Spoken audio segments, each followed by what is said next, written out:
पहले तो कहते थे कि मणिपुर काहे नहीं जा रहे हैं। वो मणिपुर के चले गए थे तो मणिपुर को कल्याण करके चले आए थे राहुल गांधी। और उस समय कहते थे कि कोई नहीं जाता है। अब जाते हैं तो फिर क्यों बोल रहे हैं वो। तो मोदी जी वहां कुछ जा करके सौगात देने जा रहे हैं। यहाँ पर सब नरेंद्र मोदी जी और नीतीश कुमार की बात चल रही है। नरेंद्र मोदी और नीतीश कुमार जिसको जितना सीट कह देंगे वो सीट पर सब लोग लड़ेंगे। अगर इसके विरुद्ध अगर किन्हीं को लड़ना है, आजमाना है ताकत, तो वो आजमा ले। तेजस्वी यादव को पश्चाताप यात्रा निकालना चाहिए कि आधार कार्ड पहले किसी का ऐसी बन जाता था, लेकिन अब आधार कार्ड में ये भी बात आ रही है कि पहले माता पिता का भी देखा जाएगा कि वो कहाँ का है। तो यही तो हम लोग कहते हैं कि भारत का जन्मा आदमी है, संविधान में है कि भारत का जन्मा आदमी भारत का मतदाता हो सकता है। तो संविधान को लेकर चलते हैं, संविधान का नाम लेते हैं। तो क्या इतना पता उनको नहीं है कि संवैधानिक काम इलेक्शन कमीशन कर रहा है। तो जब इलेक्शन कमीशन काम संवैधानिक कर रहा है तो फिर सवाल क्यों उठा रहे हैं। कहने का मतलब उन लोगों के पास कोई मुद्दा नहीं है, उन लोग ऐसी प्रलाप कर रहे हैं। प्रलाप कौन करता है ये आपको जानना चाहिए। ये जेपी नड्डा बिहार आ रहे हैं तो क्या एनडीए में सीट शेयरिंग का कोई शेप बनेगा? देखिए, जेपी नड्डा साहब अभी हम लोग के अध्यक्ष हैं भाजपा का। भाजपा मेजर पार्टी है हमारे एनडीए का। वो अपना विकास के काम में भी आ रहे हैं, कुछ आए हैं तो स्वाभाविक है कि राजनीतिक चर्चाएं होगी।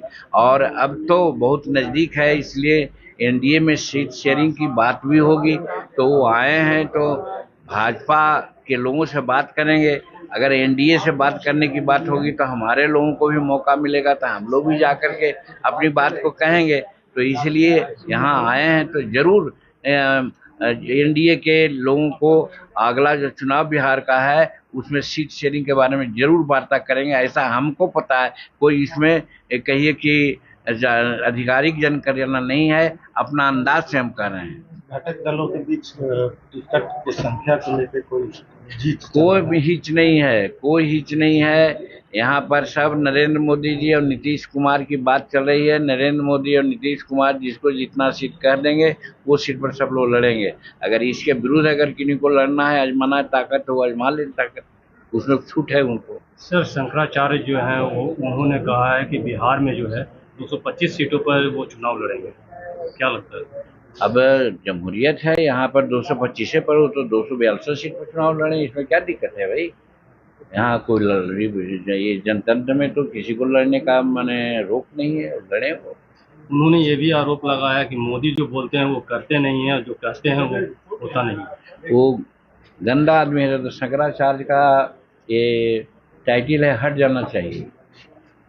नरेंद्र मोदी जी ने कहा था पाकिस्तान को कि हम ऐसा तुमको मार करेंगे कि तुमको पता भी नहीं चलेगा। और देखा ऑपरेशन सिंदूर के माध्यम से क्या किया गया, बर्बाद कर दिया गया उसके आतंकवादी अड्डों को। जो पाकिस्तान तो क्या कहेगा, संसार के लोग कह रहा है, तो शंकराचार्य को पता नहीं है।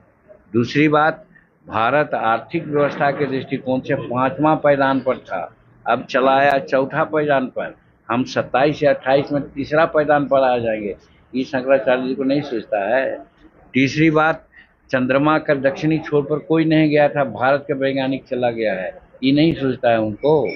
तो हर दृष्टिकोण से हम नरेंद्र मोदी जी के कर कमलों से भारत आगे सशक्त है, बढ़ रहा है। और आज संसार में अगुआ राष्ट्र के रूप में, अगुआ नेता के रूप में नरेंद्र मोदी जी चिन्हित हो रहे हैं। ये शंकराचार्य को शायद पता नहीं है, तो अपना जो समझ है उसमें उनको सुधार कर लेना चाहिए। तेजस्वी यादव वोट यात्रा के बाद अब 16 सितंबर से जो है बिहार बचाओ अधिकार यात्रा निकालने जा रहे हैं।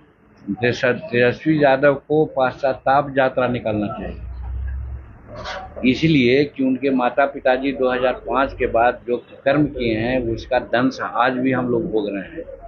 आज शेड्यूल कास्ट, अति पिछड़ा ओबीसी को बिहार सरकार रहने के लिए जो जमीन दिया है और सीलिंग का, भूमि सुधार का, माने भूदान का, और फिर बिहार सरकार का जितनी जमीन का पर्चा दिया है, तेजस्वी यादव के लोगों के कब्जे में ही 70% है।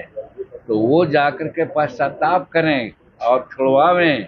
यहाँ के शेड्यूल कास्ट और लोगों के पास जो सरकार जमीन दिया है रहने के लिए और खेती करने के लिए, उसको कृपया करके छुड़ावें। तो मैं तो कह रहा हूँ कि पश्चाताप यात्रा करेंगे। लॉ एंड ऑर्डर पर बोलने का उनको कोई अधिकार नहीं है, इसलिए कि मैं साक्षी हूँ, उनके साथ रहा हूँ।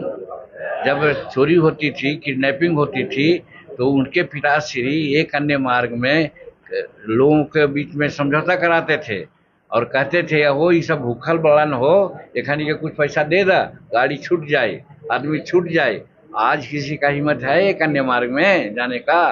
तो कैसा लॉ एंड ऑर्डर कहते हैं? वही लॉ एंड ऑर्डर चाहते हैं, एक चीज। और दूसरा चीज, कोई जातीय दंगा हुआ, कोई धार्मिक उन्माद का झंडा हुआ, जब ये सब नहीं हो रहा है तो लॉ एंड ऑर्डर नहीं दिखता है, इसका मतलब दिन में एक पक्षी को नहीं सूझता है, तो सही साइन है वो। हमसे जुड़े रहने के लिए हमारे YouTube चैनल को सब्सक्राइब करें और नई वीडियो की नोटिफिकेशन के लिए बेल आइकॉन को दबाएं। अगर आप ये वीडियो Facebook पर देख रहे हैं तो लाइक जरूर करें और ज्यादा से ज्यादा शेयर करें। धन्यवाद।